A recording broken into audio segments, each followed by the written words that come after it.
Salam God Lovers, mari hampiri tahta kudus Tuhan di pagi ini. Bawa hatimu memuji memuliakan Tuhan.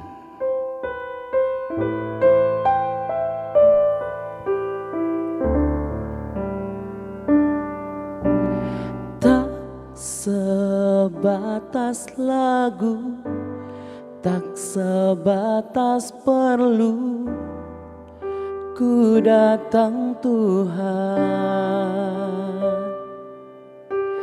tak hanya berkat-Mu menyentuh hatimu, rinduku Tuhan, selidiki hatiku,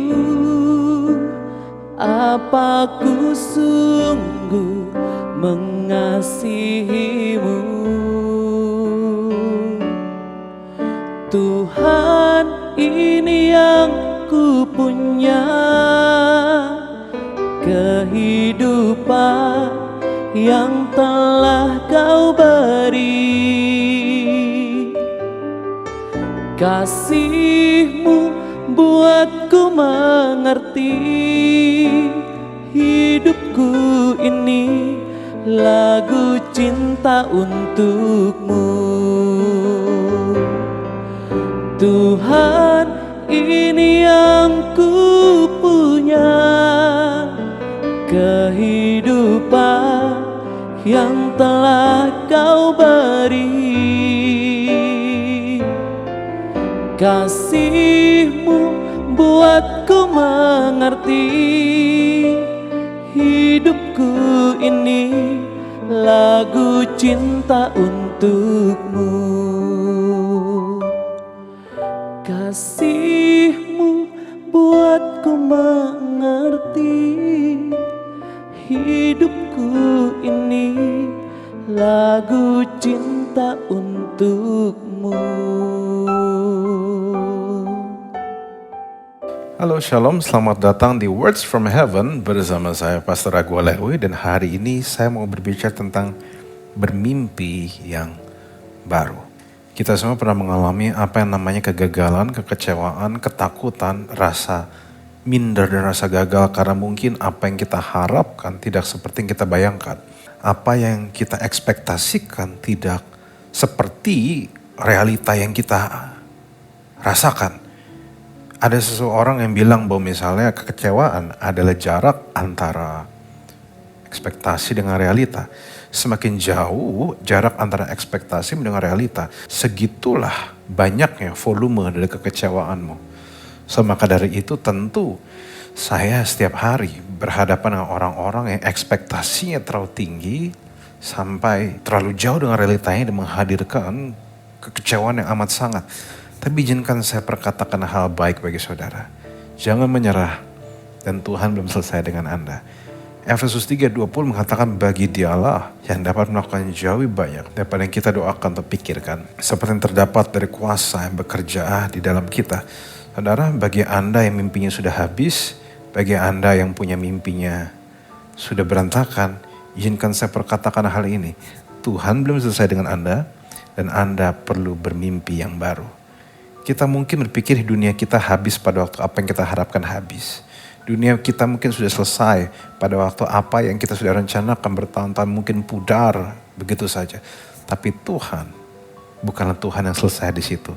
Seringkali pada waktu kita selesai, Dia baru mulai. Seringkali pada waktu kita udah di end of our strength, di situ Dia baru memulai. Dan di situ, mungkin di situ kuasanya baru muncul. Hari ini pesannya cuma satu. Jika bagi Anda yang sudah gagal, Anda yang sudah pernah mengalami begitu banyak kekecewaan, belajarlah untuk kembali berpengharapan. Belajarlah untuk kembali bermimpi yang baru. Kenapa? Karena Dia dapat melakukan jauh banyak daripada yang kita doakan. Atau pikirkan. Saudara bisa renungkan gak? Saya bersyukur bahwa kita punya Tuhan yang besar. Dan karena Dia Tuhan yang besar, maka tidak bisa tidak, Dia itu terbiasanya melakukan hal-hal besar. Dia terbiasa menghadirkan hal-hal besar. Dia ciptakan begitu banyak hal besar di dunia ini. Dan salah satu puncak ciptaannya adalah Anda. Yang besar dalam kualitas, besar dalam potensi, besar di dalam kemampuan berpikir, kemampuan untuk meresponi kehidupan dengan baik. Nah maka dari itulah walaupun Anda gagal, Anda harusnya tidak menyerah. Kenapa? Karena Tuhan yang hadir di dalam Anda adalah Tuhan yang luar biasa besar. Salah satu nilai yang perlu dimiliki seorang anak Tuhan adalah be open-minded. Kenapa? Karena kita perlu belajar berpikiran terbuka dan harus menerima kenyataan bahwa jangan-jangan Tuhan punya rencana jauh lebih besar dibanding yang kita pernah bayangkan. Seringkali kita merasa kecewa dan merasa Tuhan gak adil adalah karena kita sedang menghadapi kegagalan dari rancangan kita sendiri. Tetapi kenyataannya rancangan kita tidak selalu adalah rancangan Tuhan. Kenapa keadaan Tuhan izinkan itu separuh terjadi? Kenapa? Karena mungkin saja rancangan gagal itu mempersiapkan Anda untuk masuk ke rancangan Tuhan lebih baik. Rancangan Tuhan yang jauh lebih gemilang dari apa yang pernah Anda bayangkan. Pada waktu awal, Daud tidak pernah bermimpi jadi raja. Dia hanya bermimpi menjadi seorang gembala domba dan juga ya mungkin seorang musisi yang main di klub elit kerajaan di hadapan Raja Saul itu sendiri. Tidak pernah dibayangkan bahwa trajektori karir dari Daud akan berubah. Tidak bisa dia bayangkan sama sekali. Hanya menggembalakan kambing domba 2-3 ekor. Bisa main musik sedikit-sedikit. Tiba-tiba Tuhan menghadirkan sesuatu di trajektorinya dia dan membawa dia naik menjadi Raja Israel. Jadi saudara bisa lihat bahwa Tuhanlah Tuhan sanggup melakukan banyak hal. Saya tahu ada orang-orang yang susah bekerja, gagal. Mungkin dia semakin lama semakin tua melakukan segala sesuatu. Mungkin bisnisnya dia dulu sudah mulai menurun. Dan akhirnya tiba-tiba dia dapat ide untuk bikin semacam agar-agar dan puding. Dan akhirnya dengan anaknya agar-agar dan puding itu menjadi rame dan dimakan oleh begitu banyak orang. So, maka dari itu izinkan saya kasih tahu bahwa apa yang Tuhan taruh di hidup Anda, Tuhan belum selesai dengan Anda. Hari ini bukan sesuatu yang logis tapi teologis. Pengharapan kita harusnya tidak logis. Pengharapan kita harusnya teologis. Karena kalau pengharapan kita logis, itu hanyalah mengacu pada logika kita. Tapi kalau pengharapan kita teologis, maka kita sedang berusaha memakai kacamata Tuhan. Berusaha memakai logikanya Tuhan. Karena teologi berasal dari dua kata, yaitu theos dan logik.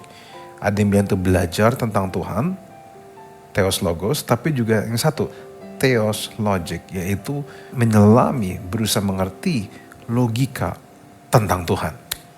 So, saya berdoa supaya hari ini pengharapan saudara tidak hanya didasarkan pada kekecewaan belaka atau hancur karena kekecewaan Anda, atau hanya karena semangat Anda punya pengharapan. No, hari ini bangunlah pengharapanmu atas sesuatu yang tidak pernah hancur, yaitu janji Tuhan di hidupmu.